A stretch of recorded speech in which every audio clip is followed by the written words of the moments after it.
Hey, Nate, welcome to the Leaders Lab. Hey, thanks for having me, Ken. Appreciate it. Yeah, as we were talking about in our pre-show, I think we've got a lot of things in common, and then you've done some pretty crazy stuff that I don't think I would ever do. So, let's start with, I did your intro. You're prior military guy. You're an athlete. You have, it looks like it throughout your whole life and career, you've been drawn to leadership. Was it always that way for you? I mean, was growing up, were you the guy that people said, "Hey, what are we doing, Nate? Like, what's next?" Yeah, that's interesting. I don't know if it's always been that way. Um, but played a lot of sports, a lot of athletics, and I definitely would, um, step up and take the lead, I guess you would say, be a definite leader in on the practice field and when we're playing games. And I think that's really kind of where it started for me. But even deeper than that, I think, my story, like my dad, um, which I don't even know that I like calling him my dad because he really wasn't Right? a dad. Like he was, he left us, me and my mom when I was around one and a half ish, somewhere Okay. around there, and just was never a part of my life. So I don't even really have memories of him. And it wasn't until recently where I kind of put two and two together that like, man, why, why do I do what I do? And I think a big part of it is just trying to be that man for other people, other leaders that I didn't have in my dad. Now I had an amazing stepdad, can't complain there, but just the fact that, your father leaves you and is never a part of your life is, as I think about that out loud, is kind of, it's not cool. It's more common than it should be probably as well, unfortunately. But I always just kind of discredited that fact, like, not a big deal. It's just never around. Right. So I didn't really think about him. But I mean, the more that I kind of continue to grow and work and dig into myself a bit, I'm like, yeah, I mean, it makes total sense in what I do today and how I want to step up and lead others because I didn't necessarily have that for myself from I my get own it. father.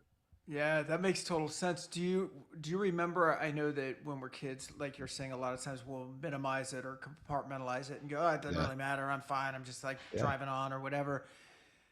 But was there still like, "Hey, I know who I want to be." Like when you were, I'm thinking of kind of pre-military, maybe in high school. Did you have a pretty good idea that like not that you're going to turn out a certain way or do a certain job, but was the as you look back on it, was the foundational elements of kind of, hey, I know I'm a leader and I know I'm going to do something, was that starting to take hold at that age? Yeah, I'm not sure. I think I wanted to, I went to school to be a teacher Mm-hmm. and to be a coach. Just loved sports. Want to be a pro athlete, of course, as a kid. That didn't Mm-hmm. happen. A little too slow for that. But but yeah, I did always gravitate towards leadership positions or being a coach. Went to school to be a teacher. And so I don't know, the world works in funny way. Like even in the army, when I joined, I enlisted first, right? And I joined the Army National Guard just because I finished football and still had a year or two to go, Mm-hmm. transferred a couple times.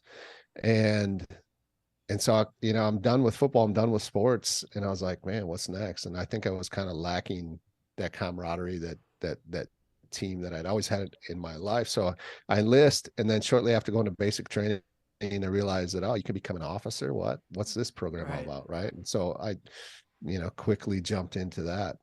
Again, the thought of being a leader, being an officer, was something that definitely resonated with me. So yeah, I think whether I knew it consciously, I think subconsciously it was definitely ingrained in me. Yeah, because I Right. continued to just seek out those positions. I think it's interesting. Like, I wonder what it is in our wiring. Because if your dad leaves you at a year Yeah. and a half, it's not like you're old enough to go, "I don't like this, and I'm going to make it better." Right? You're 18 months Right. old, Yeah, totally. so. But it's interesting because it sounds like from a really young age, in the back of your head, I mean, you've heard that saying, like everything is either, a win or a lesson, right? There are no Yeah. failures really. And it's Yeah. sort of in that, it's like, okay, what's the lesson in this or what's the example in this? Yeah. negative or positive that you could play off of. So in the military, tell me about that experience for you, because I know you did some pretty cool stuff there, and you were deployed. But can you kind of fill me in on your military experience a little bit? Yeah, you bet. Like I said, I was still in college, so I did what they called split option. So basic training was supposed to be one summer, and then my AIT or advanced training to learn my job, right? Was the next summer. Well, I went to basic training and then came back and started drilling with my unit, and officer candidate school recruiter came in, and so I joined that program. Never actually went to my AIT training, and just jumped into the officer training, which took about 2 years and was a little bit intense. I was still in college too. Missed out on our homecoming one weekend, which was really hard because I was, football life, like Sure. uh party, And I you was were a drilling party instead, guy, and some and said drill I that had probably to didn't make be sense, my right? buddies are back home planning the most epic homecoming party ever at our house, and I'm drilling, missing it. It was just like awful. And to put But it in there was lots of context, those moments, yeah, so lots of things I missed out on through the military for sure, but that is what it is. And then yeah, I got deployed, and actually when I got deployed to Kuwait, um, that's in 2005, I got attached to a unit that I didn't belong to. So that was a challenge in itself, because the first time I met all my platoon, the guys that I was going to lead for the next 15 months, I hadn't met until that very first day that we, showed up for deployment. So how does that happen? I was nervous. Well, in the National Guard, a lot of units are not fully staffed, right? Oh, So if they get right. Okay. 100 slots and only 70 filled, they go and they pluck you from other units. And so that's how that happened, because they got to get deployed at full strength. And so yeah, so here I am, platoon leader, first lieutenant, and the first time I meet my 42 guys is that first day of deployment. So Trying that to was trying to develop rapport and yeah, I mean, it's and it's hard enough that when camaraderie you're in getting the field. deployed and you're getting shipped overseas and you're leaving your family and all that stuff that goes with deployment, let alone all right, the guys you're going to lead, this is the first time you're going to meet them is day one, Right. and you gotta like quickly build some rapport and some trust um and some relationships with these guys. Well, and from having lived it, but I'm prior Army myself, and you seem like a guy that can navigate those waters pretty well, and I'm sure you did. But there's a natural thing that's like, who's the first lieutenant coming in, right? Because a lot of them are Yeah. jokes, right? Or they come in Oh and they're yeah. like, I No, just for got sure. my one bar, and now I'm like king of the hill or whatever, and the 7 8 year enlisted hard charging sergeant isn't. I don't know. It's hard to get that front level Oh field man, buy-in, and especially in that environment, I would think. I'll tell you what, I don't know that I ever really won over like the command. I think they hated me from day one because I was an outsider, and it Yeah. was awful. But I will say that like my platoon was pretty amazing. Like they didn't show any of those reservations if they had them, and I'm sure they had a little bit here or there, but they gave. I guess I should say like they definitely gave me a chance to like show them who I was, and were willing to give me that time to see if like I guess I could cut it right. Well, I'm Um, guessing you gave them, not to interrupt, but I mean, one of the lessons I learned big time in the military that I think has served me really well in corporate life and being an yeah, entrepreneur and everything has been I watched, so I was enlisted, and I yeah, would watch our reaction and just general enlisted reaction to officers coming in, right? And sometimes, and so what happens again, guys, just to paint a picture, is you might be an enlisted leader or frontline soldier, and you're working for years, and all of a sudden someone could, this would be at the lower, not great level of what we're talking about, but sometimes there's someone who could have graduated college very recently, just made it out of yeah, their officer candidate school, show up and not show up in the best way, sort of like, hey, yeah, you're all totally, working for me now. And so there's yeah, a yeah, bit of that you have to overcome. There's other people who yeah, come in with enlisted backgrounds. Maybe they've been drill sergeant, maybe whatever, and they have a ton of value to give. But what I did notice right away was because now I've hired a ton of military guys and helped Yeah. place them Okay. in other careers. Yeah.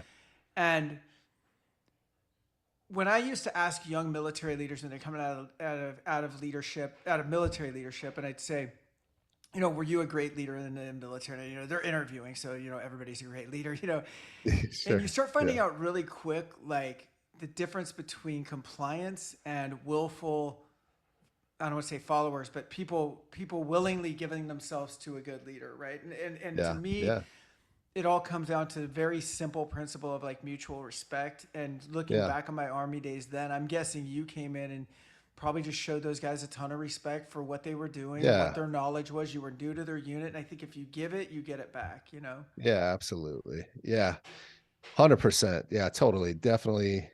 I don't know. And I don't know how much of that was, for me, especially then, I was 29, right? I mean, at 29, sometimes you think you know everything, right? Mm-hmm. But at the same time, I can look back now and be like, man, I still don't know anything. But Right. I'm 46. But I knew enough to be like, yeah, to come in and to not just from the get-go be like, hey, I'm the man in charge, this is my show and this is how we're going to do things, right? No, I mean, it was, again, just knowing enough to know that, like, I got to get to know these guys and Right. show them who I am, and we got to figure out how we can build a culture quick and come together and work together. And so I did that the best way I knew, which was, again, just getting to know everybody. Yeah, showing that respect, as long as it was deserved, right? I mean, Yeah. you also can't be a pushover. But and people respect that as well. But um yeah, it's just about how you carry yourself and how you go about your business, right? And treat Yeah. people like real people. Yeah, and I think every one of those things translates, right? Like Yeah. if you're taking over a team of sales reps right now, it's the same thing, right? It's like Yeah. Oh, you 100%. come in, Yeah. it's mutual respect. Hey, here are the boundaries. I'm not going to beat my chest as a leader if I don't need to, but at the same time, Yeah. you don't take advantage, right? And Right. and Right. there's going to be repercussions for that. But as long as everyone's doing what they need to do, then great. Like let's just move Yeah. forward. Yeah. Yeah. Absolutely. How many Yeah. years were you in total in the military? I was in for right at about 8 years total. Yeah. Okay. Got in Um, 99 and got and out in 08, 07. Yeah.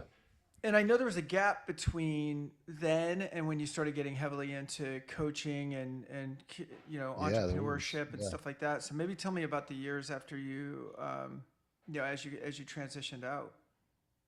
Yeah, as I got out, I was, business owner, was in the insurance business, CrossFit business as well, like owned a CrossFit gym.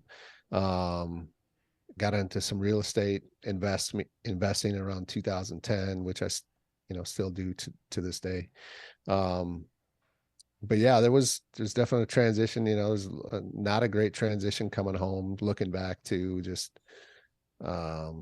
not integrating back into my marriage super well, also into just being gone, Mm-hmm. and again being 30, and you're thinking a lot about when you're going to get back home and what you're going to do and making up for lost time, I guess, in a way, and then diving back into the business and not really realizing the importance and the need to dive back into reconnecting inside of my marriage. Again, being 30, like being in the army, being Yeah. like not thinking that that was something that needed to be done for whatever reason. But you just know you don't know what you don't know. So yeah, and then we started building a family shortly after that. I had 3 kids, and you just get to a point where it's like, man, what am I doing? It's got to be more. This is like not like life was horrible, but it definitely wasn't great. Kind of lost track of myself physically too, and just but no real roadmap.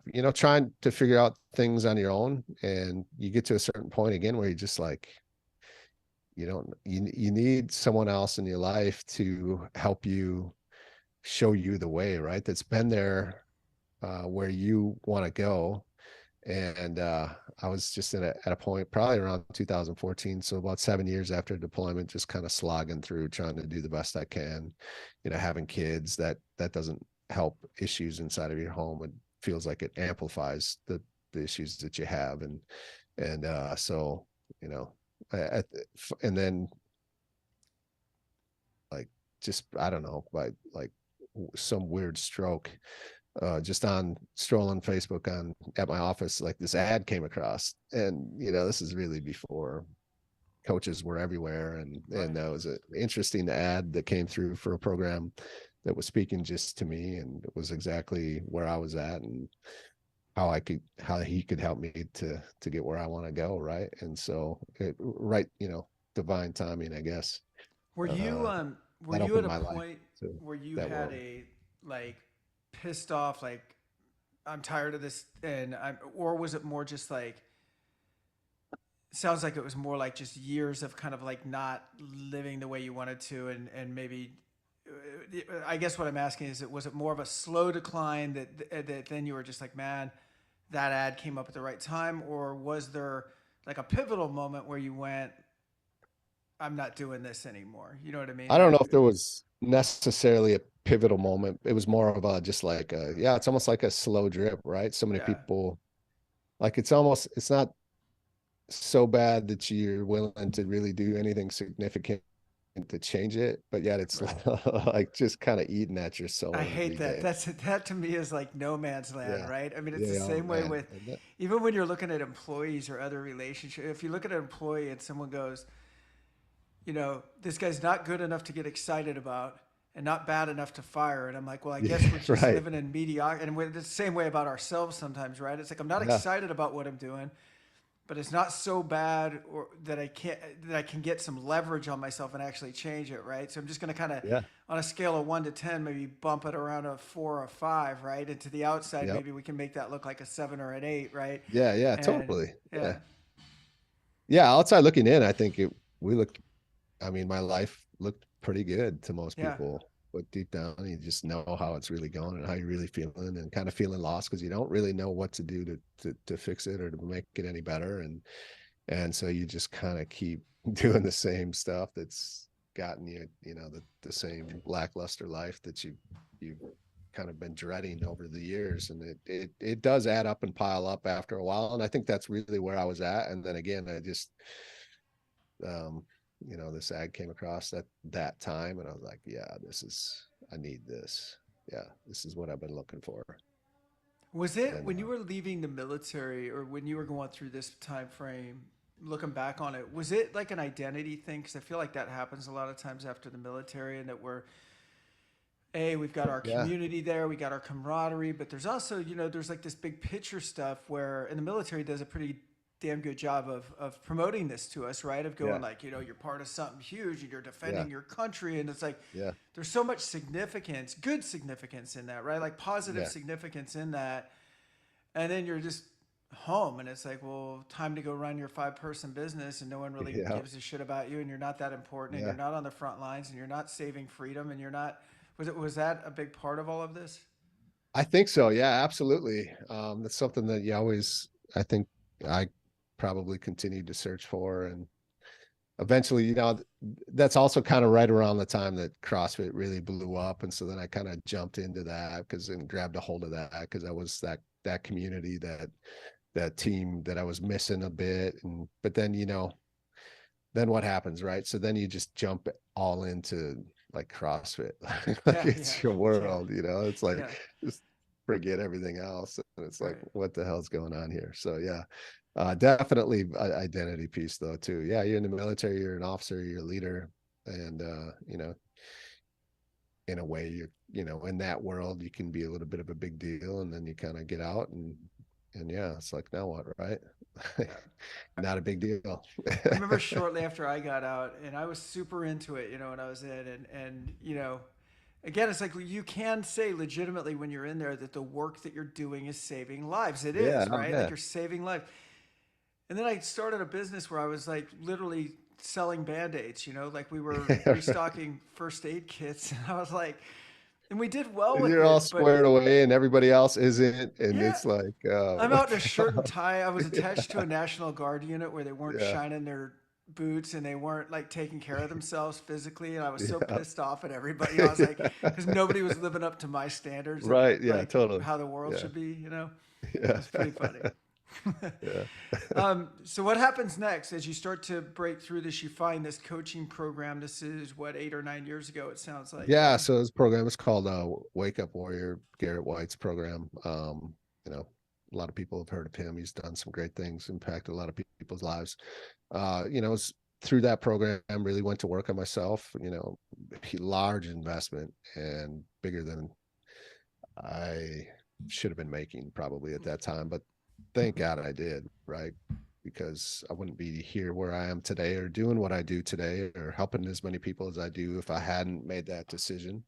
And who knows what would have happened. And yeah, created a lot of relationships, realized that, man, this is, as a lot of people do, they come through a program like that and they're like, man, I want to do this. I want to help people like this. And it opened my eyes that that world even existed.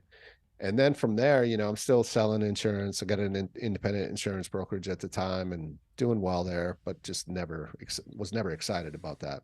But, I grew a bit good business, but I just started to think and try to figure out what it would look like and how could I actually do this coaching thing and make it uh, something that I did for a living. And in the beginning, I'll tell you, I was like, I have no idea. And like, I don't even, the belief is like, can I really do this? And what are people going to like? Just the path and the trajectory you go through to get where I am today. And I'm sure 10 years from now, I'll look back at today and be like, man, I was still like green and No, fresh. but I But think that really is an industry where it's really hard to get your first paycheck. You know oh, what I mean? so And when I hard, say first so paycheck, I mean hard. just enough to, even make a minimal income, right? It's Yeah, almost like yeah, if people think pilots have like a high spike. You know how pilots are like 40 grand, 40 yeah, grand, 40 grand, and then 80, and then 160, and then 200. yeah, yeah. Coaching's like way worse. It's just like nothing, nothing, nothing, It nothing, nothing, is and then, totally. but then your top coaches make like millions of dollars, like once Yeah, they're up there. exactly. Yeah, But it sounds like your yeah. And I'm heart's in not. it, and you're starting to align at that point, at least with like a higher cause, right? A bigger purpose for your Yeah, life. Yeah. yeah. And I didn't just go down. I didn't just go and like burn my world down right away, Right. anyways, and jump all into it. But I started to figure out ways to do it. Started, just started to speak as any opportunity I could get. Was ran a few of my own programs for free to like friends and buddies, and like started coaching them, like trading, and then before you know it, like selling my business and running events left and right and just coaching every single day and now completely out on my own and continuing to do this thing, continuing to grow it and continuing to make an impact and it's still challenging and difficult at the same time, but what isn't. So Yeah. When did this become full yeah. time for you? Full time back in 2018, so over Okay. 5 years ago now. Yeah, Great. And so, no, that's amazing. Now, I know along the way you've gotten pretty involved in, like, you've done some ultras. I know you did a 100 miler. I yeah, heard you talking about at least one because yeah. I heard you talking about one on a podcast. When did that come into? Was that back in your CrossFit days or was that later? Um, no, it was later. So 2016, I know we talked about Mark Devine just a little bit. He's Yeah. got a program called SEALFIT Kokoro. It's like it was a 52-hour event straight through, kind of modeled after Navy SEAL Hell Week, right? Um, and so I went through that in 2016. Actually, went through a big transformation to I was lost like 45 pounds and showed up to this thing and made it through it. And actually one of our classmates, we had 28 people showed up, 9 of us finished, and then one of our classmates, his name is Kurt Delagianis, he died right after we finished, like right in Whoa. front of us. Just super crazy moment. And yeah, going from the high of finishing this incredible experience, because again, put a lot of work into this thing. It's not easy. And then to finish and to have that happen was just really crazy. Whoa. But that kind of kicked off the urge to continue to find really hard, difficult things to do, because I saw who I kind of had to become, and who that made me be and show up as a person, as a coach, as a husband, as a father, as a business owner. And so, as I'm leading into that training, I read this book called Living with a Seal by Jesse Itzler. And Yeah, well, yeah, I've read that. Yeah, in the book, the seal is just the seal. Like you don't know his name. And right. then come to find out, now today almost everyone's heard of David Goggins. Well, David Hmm. Goggins was the seal in this book. And so, I found out that shortly after. And so I'm kind of following his story, and so I'm like, I wonder if I could run 100 miles. This is in March of 2018, and decided to just sign up for it. I wasn't like I was an ultra runner or a marathon runner before that. And signed up for one in June, failed a couple times that year. And then in October of 2018, finished the Pony Express 100. And I've since finished three others, did two last year, applied for the Wow. Badwater 135 this year and didn't make it because they only accept 100, 100 runners a year. That's all they have permission to have on the course. And so my goal is to run another couple this year to boost up my resume, basically to see if they'll accept me into the race next year. What's the So yeah, I goal with continue to that? do those. What's the goal with that? Because I'm a Yeah, huge Goggins fan. I love his book, yeah, and then at the same time, I'm like, pardon me, I'm like, it must be hard to be Goggins, and I don't mean physically. That's a given. That's tough yeah. stuff that he's doing. But I'm like, does it ever end? You know what I Right, mean? Like, right. does it? Yeah, You know, yeah. And I don't think it does ever end for him. I know I've heard him say a couple times, like, if he ever stops doing whatever, like the races or whatever, he'll stop talking about it, right? Like you won't see him on social media anymore, or like he'll kind of go away. But I don't think it'll ever stop for him. But for me, it's definitely all about the journey. It's about who it forces me to become, because you can't just show up on race day when you run right, 100 miles. Like you've had to have put some miles in some preparation, and the mental piece of it is probably the largest piece of it. So, I mean, for what I do, mental toughness, mindset, talking to people about leadership, right? And I mean, to run 100 miles, you got to lead yourself at a really high level first. And if you want to lead others, you got to lead yourself at the highest level in order right. to do that.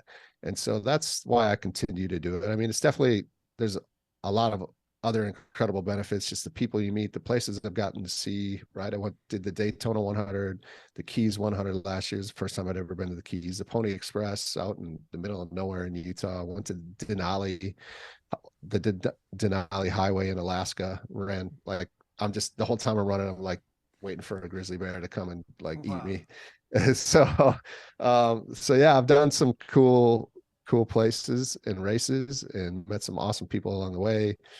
But it's really been more about just, yeah, like, you know, how can I persevere and push through when things get really hard? Because when you're running Yeah. 100 miles, like stuff is not going to go right. Like something's going to happen. Totally, and I Yeah, know, and I do think yeah, it's so many of those lessons like you can just transfer into life. And one of the things that I really loved about Goggins and made me think about it more and more is that I think our society, and I guess I'll speak for myself, but we're addicted to comfort. You know, we're just addicted to comfort. Like I think about yeah, it sometimes even in terms of the temperature. You know, and it's like oh, I just need it like 1 degree cooler in here. That would be great. You know, and it's like that mindset of always needing something to external to change to accommodate the way that we're feeling, to ease our uneasiness somehow. Do you know what I mean? So it's like yeah, if I just had, more money, or if I just had this, or if the temperature was, if it was sunny or rainy or whatever. And I think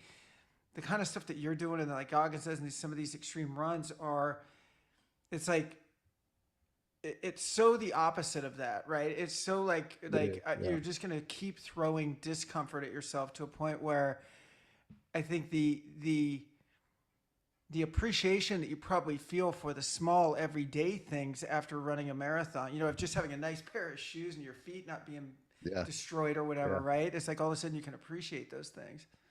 Yeah. Well, I mean, yeah, I think you're really right. Like there is a lot of people that just, have settled into comfort and man, I don't know. When you can get yourself to step into some of these things that I have, and again, I'm not telling anyone they should go run 100 miles, but there's plenty of things that are challenging for people at different levels, right? Because it all Right. depends on where you start. And when you realize that, like, what really kills is the comfort, right? And when you are the complacency and just the reality that once the time's gone, we don't get it back. And the biggest regrets people are going to have is the things that they didn't do or the person that they didn't become, right? Because once that time's gone, it's gone forever. And I know we talked a little about fear, and it's like they're afraid of what it's going to feel like, or if they don't, what if they're not successful?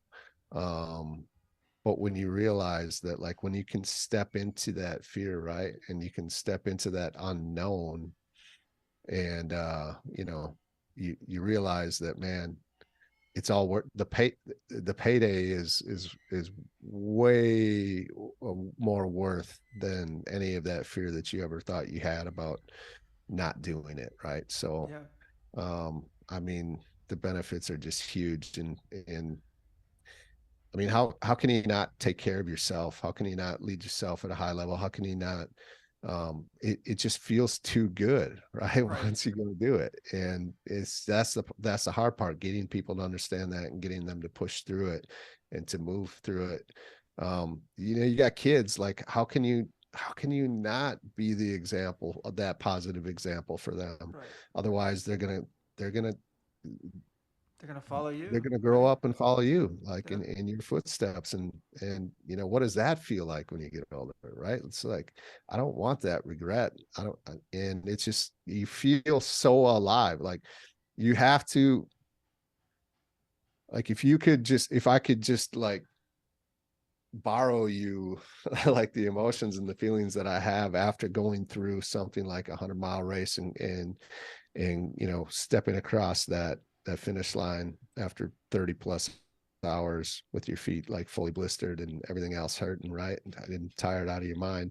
But that feeling of just being alive and life experiences and the accomplishment, and just being able to look back and be like, man, I just did that. And then, like, all right, like, but it never ends. Like, Yeah. what's next, right? Like, the finish line is a new beginning. So No, I think that's um awesome, and I think the problem that most people have, and I want to hear your thoughts on this, but I think the problem that most people have, I think, is it's just getting started, and that they think that, especially when they're hearing you, and I've never ran a 100 miler, but I've ran several marathons and stuff, and so I think we're always comparing ourselves, right? It's like, they're listening and they yeah, go, well, I've never ran a marathon like Ken. I've certainly never ran a 100 miler, and I can't do that. I'm older. I'm this or I'm that. Or I got a bum knee, and it's like, you know, I remember I got started kind of back in a fitness journey, and I heard you talking about this too, where I think we'll relate at this level. But I think I remember you saying at some point part of your motivation was you were a football star back in high school, and I think a little bit in college, and we always think of ourselves that way, right? Like glory yeah, days, oh right? yeah, Like that's why they call yeah, them glory days, and yeah, so I was kind of the same way. I played sports, or when I was in the military, I could run a sub 5 minute mile, so I had, so all of a sudden, I get out of the military and I gain like 2 pounds a year, nothing big, but yeah, for two yeah, decades, right? It's like, yeah. so, That accumulates, right? Yeah, right. So all of a sudden, yeah, instead of weighing, 180, I weigh like 220. yep, But in my head, and I really believe this. Like when people talk to me and they'd be like, are you a runner? I'd be like, yeah, you're damn straight. I'm a runner. I was yeah, military. I carry a exactly. ruck everywhere. I could bust five Right. minutes if I wanted to.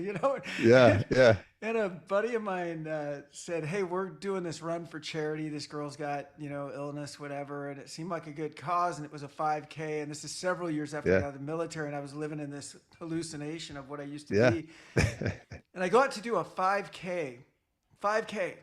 yep, I didn't run one continuous mile during that, and I was dying. I mean, Yeah, it felt like I did a hundred yeah, miler. You know, yeah, I was yeah, puking up my sinus meds. I could taste the toxins in my system. yeah, It took me over 30 minutes to complete, 3.2 yeah, mile. yeah. The whole thing was just a train wreck, but it gave me the Yeah. motivation because I've been there. Yeah, I was just so out of line with my own identity and with my own blueprint that I was like, yeah, fuck this, like never again, yeah, right? And I got to work like the next day and literally ran my first marathon within 9 months of that at a pretty good time. But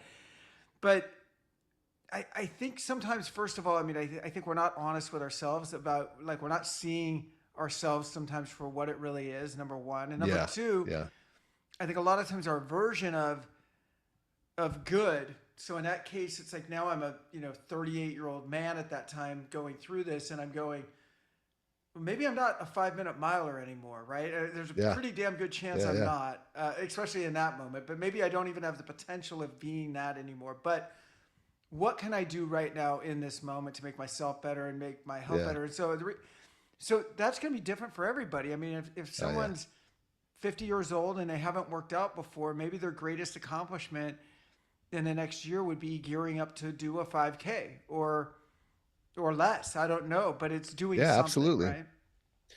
Yeah, it's I wrote a book after running 100 miles, the 100 mile mindset, right? And just talking about, your worth isn't tied to like the amount of miles that you run. Like if so, the sooner you can, and it's hard, I get it, to drop the comparison game and to look at what everybody else is doing, but like you don't know them or their story or their background or how long they've been doing it for. And it doesn't even matter. Like it really doesn't matter, Right. especially if we're, you know, 40 years old and you're running a small business in your hometown. Like, what are what are you competing for, right? Like Right. just the fact that you're out there and you're doing it and you're making yourself better every single day. I mean, there's so much room for you to improve. And again, you just got to look at yourself in the mirror before you start. All right, this is where I'm at. Like, go slow, take it. That's essentially how I accomplished 100 miles. Is, again, I was kind of coming off the couch and hadn't been a big runner prior to that, and never had officially even ran a marathon. And when here I am, 1 or 2 miles at a time, walk here, run there, like, and just little by little, you just stay committed to it, and stay invested in that process and who you're becoming, the example that you're now being for others. But again, it's just like doing it for yourself. I think leadership is some people get caught up in, well, I can't do that, or I don't have the time. That's selfish because now I'm taking time away from. No, it's like, no, you're being selfish by not taking care of yourself. Right. Because how are you supposed to stand up as a leader and an example to others if you haven't done that for yourself first, right? Be selfish for yourself, then you can be selfless as a leader to others. And that's people, can't get that through their heads. It's like, no, you're being extremely selfish right now by not taking care of yourself, because when you do that, ultimately it's someday down the road, now others are going to have to take care of you because you didn't take care of yourself. Right. And now you're a burden on other people, and you're not a great example for others, right? People are only going to respect you to the level that you respect yourself. Such a And good point. if you're showing up as a leader and you clearly don't take care of yourself, people, like it or not, like, we all judge others. And would I rather be led by someone that's an incredible leader and also just looks the part, versus someone that does not look the part but could be a great leader, but they've diminished the impact and the value that they can add to others just because of how they look. Yeah, there's something there to me when, and I'm not talking about someone that's just a little bit overweight, or Yeah, that's not what we're talking about. I think what we're talking about is a complete departure, right, from being involved in your own self improvement, your own health, and stuff like that. And that's to me that's something that's controversial, and I'm not sure why, like, to talk about, because it'd be no different than to me, any other health ailment that you were choosing to kind of participate in, right? yeah, And And I get it. There's lots of emotional and things, but those things need to be worked on so that you can become, I think, the kind of leader.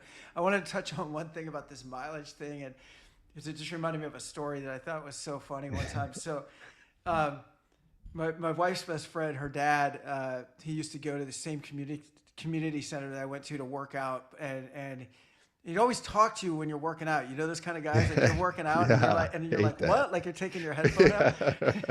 and, and he goes, hey Ken, and I go, yeah. He goes, did you just run the New York Marathon? And I go, I did, yeah, I did. It was awesome. And he goes, did you win? And I go, the New The York New York Marathon? Marathon. And Yeah. I go, I think I said, did I win what? Like, you know, I don't know, my age group or Yeah. I don't know, Yeah. a prize on the plane on the way. I don't know what, Right. because he couldn't possibly mean the New York Marathon. And I go, Yeah. do you mean the New York Marathon? And I go, no, I didn't win. And he goes, and he was serious, but the question's a great question. Is he said, then why did you run it? And I went, because to him, if you're going to do it, you do it to win it. He You doesn't know to that win it. there's 30,000 people running it or whatever, right? Or Yeah. that everybody that's won it for the last 20 years have been from an African nation or Yeah, whatever. exactly. But Yeah. but the question's a good one, right? The question maybe he goes, then why did you run it? Because I had to answer his question, right? Yeah. And so I run it. Yeah. I run it for me. I run it because it's a Yeah. challenge, and I run it for the community that I get to be a part of, and I run it because, and all these things that we're talking about. So while the question was funny, I mean, I think it made me, yeah, kind of look inward and go, why Yeah. really are we doing this? So what Absolutely. in your coaching, who are the people you're coaching and your events? Because I know you have both. Like, what is your demographic if you have one, or is it pretty wide open for you? Well, I would say mostly I work with entrepreneurs and business owners that are looking to, um, be great leaders. We need more leaders now, I think, more than we have in my lifetime. And um, I've worked with men and women before. Like my ongoing coaching program, we really do like dial them in on inside of taking care of their body, their mindset, their leadership, and really getting that on point. Because again, of what we just already talked about, right? Like you want to be a great leader. There's only one way to do that is to start with yourself and to get yourself in check first, and then you can go out and worry about how to do that with others. And of course, we do that through the 4-day event called Unleash a Leader Within experience, which is pretty intense. We'll do we do all kinds of stuff. We do a fire walk. Actually, the guy that used to run Tony Robbins fire walks, his name's Dave Alvin, good friend. And then we do a 24-hour physical challenge that's all about leadership and communication and perseverance, and that's 24 hours straight through. And we do a lot of personal leadership type stuff, vision and goal setting and communication, and even the spiritual side like meditation and breath work. Like it's a pretty intensive 4 days together, but really gets people to focus in on how to live their life at the highest level so that they can go out and help lead others. Awesome. Love that. And what about your ongoing coaching programs? What do those look like? Yeah, the ongoing coaching programs is either 3, 6, or 12 months. And again, we set them up with an app. We get them a workout. We dial in their nutrition, their macros, and then we do, you know, weekly coaching calls on leadership and mindset, and just helping them through obstacles that they face every single day, and coaching them through all that. All levels, all age groups, doesn't matter Yeah, coming that in. is. Well, I mean, typically 30, 40, 50 is the age range that I work with. Mm-hmm. Not teenagers really, but people in their 20s, if they're looking to get that part of their life work, man, I always say, like, because I have had a few younger folks come through our programs, and it's like, man, I wish I had taken these steps at their age, right?